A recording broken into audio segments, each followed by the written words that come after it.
Merci Monsieur le Président, messieurs les ministres, mes chers collègues.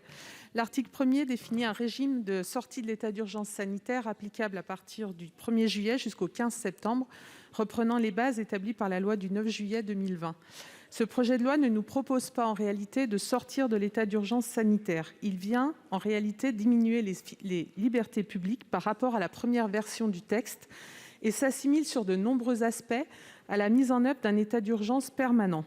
Il convient de rappeler que si le projet de loi semble acter la sortie de l'état d'urgence sanitaire au 1er juin 2021, la loi du 15 février 2021 permet toujours au Gouvernement de réactiver par simple décret l'état d'urgence sanitaire jusqu'au 31 décembre 2021. Mais surtout, l'article 1er vient signer la création du passeport sanitaire.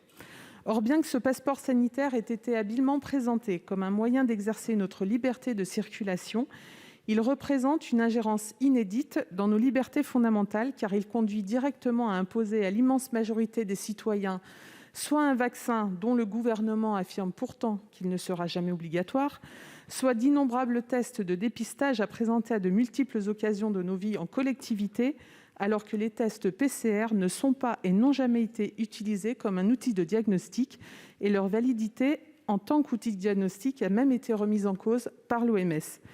Il n'y a donc à ce jour aucun motif valable pour justifier la mise en place de ce passeport sanitaire, permettant ainsi ouvertement la discrimination en créant une catégorie de citoyens de seconde zone. Ainsi se dessine avec ce projet une société d'apartheid où des citoyens bien portants seront mis au banc de la société.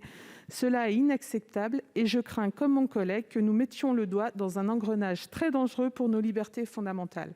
Je vous invite donc, mes chers collègues, à rejeter cet article.